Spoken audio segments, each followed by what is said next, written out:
இப்போ எங்கே பார்த்தாலும் ஒரே சளி இருமல் ஜலதோஷம் காய்ச்சலாக இருக்குது. ஸோ இந்த ரசத்தை வச்சு இளம் சூட்டில் காலையிலையும் சாயந்தரமும் ஒரு டம்ளர் குடிச்சிட்டு வாங்க. சளியெல்லாம் கப்புன்னு சரியாக போகும். சளியினால் ஏற்படக்கூடிய தொண்டை வலி, தொண்டைக்கட்டு, தலைவலி, தலைபாரம் இதெல்லாம் கூட சரி பண்ணும். நாட்பட்ட சளி, நெஞ்சு சளியெல்லாம் கூட இதை தொடர்ந்து குடிச்சிட்டு வர்றது மூலயமா நல்லாவே கேட்கும். இது நீங்கள் ரெகுலராக வாரத்துக்கு ஒரு தடவை அல்லது அட்லீஸ்ட் மாதத்துக்கு ஒரு தடவையாவது சாப்பிட்டுட்டு வாங்க.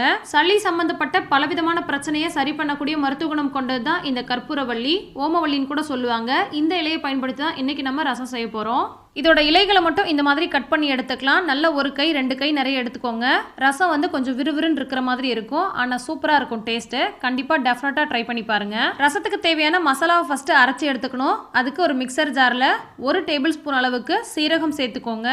கூடவே 3/4 டேபிள் ஸ்பூன் அளவுக்கு மிளகு சேர்த்துக்கோங்க.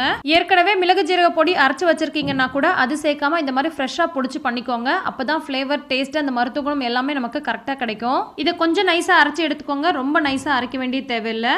இப்போ இது கூட பூண்டு பல்லு ஒரு 15 பல்லு போல் சேர்த்துக்கோங்க. முழு பூண்டோட தோலை மட்டும் உரிச்சா போதும். பல்லுக்கு பல் நம்ம உரிக்கணுன்ற அவசியம் கிடையாது. அப்படியே சேர்த்துக்கலாம். அடுத்தது நல்ல பழுத்த தக்காளியா ஒரு பெரிய தக்காளி எடுத்து சேர்த்துக்கோங்க. சின்ன தக்காளியா இருந்தால் 2 தக்காளி கூட சேர்க்கலாம். இப்போ இதையும் பல்ஸ் மோட்ல கொடுத்து அரைச்சி எடுத்துட்டு வந்துடலாம். எல்லாத்தையும் ஒட்டுக்கா போட்டு அரைக்க கூடாது. ஃபர்ஸ்ட் மிளகு ஜீரகம் போட்டு அரைச்சிட்டு அதுக்கப்புறமா பூண்டும் தக்காளியும் சேர்த்து அரைச்சிக்கோங்க. அதுக்கப்புறமா இது கூட நெல்லிக்காய் சைஸ் அளவுக்கு புளி சேர்த்துக்கோங்க. நீங்கள் இந்த மாதிரி சேர்க்காம எப்போதும் ரசத்துக்கு நம்ம புளியை கரைச்சி சேர்ப்போம் இல்லையா, அந்த மாதிரி கூட சேர்த்துக்கலாம். இப்போ இது கூட வாஷ் பண்ணி வச்சிருக்க கற்பூரவள்ளி இலைகளையும் சேர்த்துக்கோங்க.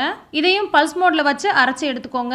இந்த கற்பூரவள்ளி இலையை டெய்லியும் காலையில் 2 இலை சாப்பிட்டு வந்தாலே உடம்புக்கு ரொம்பவே நல்லது. ஆனால் அது எல்லாருனாலையும் சாப்பிட முடியாது. ஏன்னா இந்த இலை வந்து ஒரு மாதிரி விறுவிறுன்னு இருக்கும். ஆனால் இந்த மாதிரி ரசம் வச்சு கொடுத்து பாருங்க. வீட்டில் யாருமே வேண்டான்னு சொல்ல மாட்டாங்க. குறிப்பாக குழந்தைங்க வேண்டான்னு சொல்லவே மாட்டாங்க. அவங்களுக்கே இந்த ரசம் ரொம்பவே பிடிக்கும். சாதத்தை நல்லா குழைவா வடிச்சு இந்த ரசம் ஊற்றி கூட உருளைக்கிழங்கு பொரியல் வச்சு சாப்பிட்டு பாருங்க. அமிர்தமா இருக்கும். காய்ச்சல் வந்தவங்களுக்கு எதுவுமே சாப்பிட பிடிக்காது, வாயெல்லாம் ஒரு மாதிரி இருக்கும். அந்த மாதிரி இருக்கவங்களுக்கும் செஞ்சு கொடுங்க. இது 6 மாச குழந்தையிலேருந்தே கொடுக்கலாம். குழந்தைங்களுக்கு கொஞ்சம் கம்மியான அளவுக்கு ஊற்றி கொடுங்க.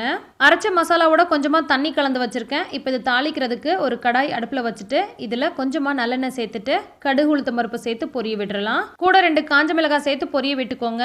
குழந்தைங்களுக்கு கொடுக்குற மாதிரி இருந்தால் காரம் வேண்டாம்னு நினச்சிங்கன்னா காஞ்ச மிளகாய் மட்டும் அவாய்ட் பண்ணிக்கோங்க. இப்போ நம்ம கரைச்சி வச்சிருக்க அந்த ரசம் இருக்கு இல்லையா, அந்த கலவையை இது கூட சேர்த்துக்கலாம். கூடவே ரசத்துக்கு தேவையான அளவுக்கு தண்ணியும் சேர்த்துக்கோங்க. புளிப்பு, உப்புலாம் இந்த சமயத்தில் கரெக்டாக இருக்குதா அப்படின்னு பார்த்துக்கோங்க. அடுத்து இது கூடவே 1/4 டீஸ்பூன் அளவுக்கு மஞ்சள் பொடி சேர்த்துக்கோங்க. கொஞ்சமாக பெருங்காய பொடி சேர்த்துக்கோங்க. ஒரு 2 சிட்டிகை அளவுக்கு பெருங்காய பொடி சேர்த்துக்கோங்க. கூடவே ரசத்துக்கு தேவையான அளவுக்கு உப்பு சேர்த்துக்கோங்க. கூடவே 2 கொத்து கருவேப்பிலை உருவி சேர்த்துக்கோங்க. இந்த ரசத்துக்கு கருவேப்பிலை மட்டும் சேர்த்தாலே போதும். உங்களுக்கு கொத்தமல்லி தழையோட ஃப்ளேவர் பிடிக்கும் அப்படின்னா அது கூட நீங்கள் சேர்த்துக்கோங்க. இப்போ ரசத்துக்கு தேவையான எல்லாத்தையுமே சேர்த்தாச்சு. எல்லாத்தையும் சேர்த்ததுக்கு அப்புறமா ஒரு முறை நல்லா கலந்து விட்டுக்கோங்க.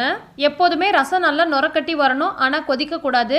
கொதிச்சிருச்சுனாலே ஃப்ளேவரும் டேஸ்ட்டும் மாறிடும். ஸோ அந்த மாதிரி கொதி வர்றதுக்கு முன்னாடி நம்ம ஸ்டவ் ஆஃப் பண்ணிடலாம். ஸ்டவ் ஆஃப் பண்ணுறதுக்கு முன்னாடி கொஞ்சமாக வெல்லம் சேர்த்துக்கோங்க. அப்படி இல்லைன்னா நாட்டு சர்க்கரை சேர்த்துக்கோங்க.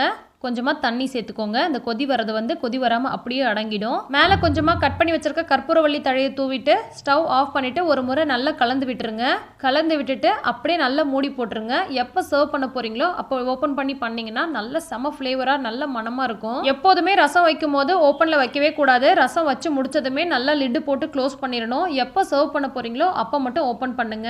அப்போ தான் நல்ல வாசனை மனமாக இருக்கும். ஸோ சளி, இருமல், காய்ச்சல், தொண்டை வலி, தலபாரத்துக்கான இந்த மூலிகை ரசத்தை கண்டிப்பாக ட்ரை பண்ணுங்க. நம்பி ட்ரை பண்ணுங்க. ரொம்ப சூப்பராக இருக்கும். 2-3 நாள் தொடர்ந்து சாப்பிட்டுட்டு எப்படி இருக்குன்னு சொல்லுங்க. இந்த வீடியோ உங்களுக்கு பிடிச்சிருக்குன்னு நினைக்கிறேன். பிடிச்சிருந்தா லைக் பண்ணி ஷேர் பண்ணுங்க. மறக்காம சப்ஸ்கிரைப் பண்ணி ஃபாலோ பண்ணுங்க. அஸ்ஸலாமு அலைக்கும். பாய்.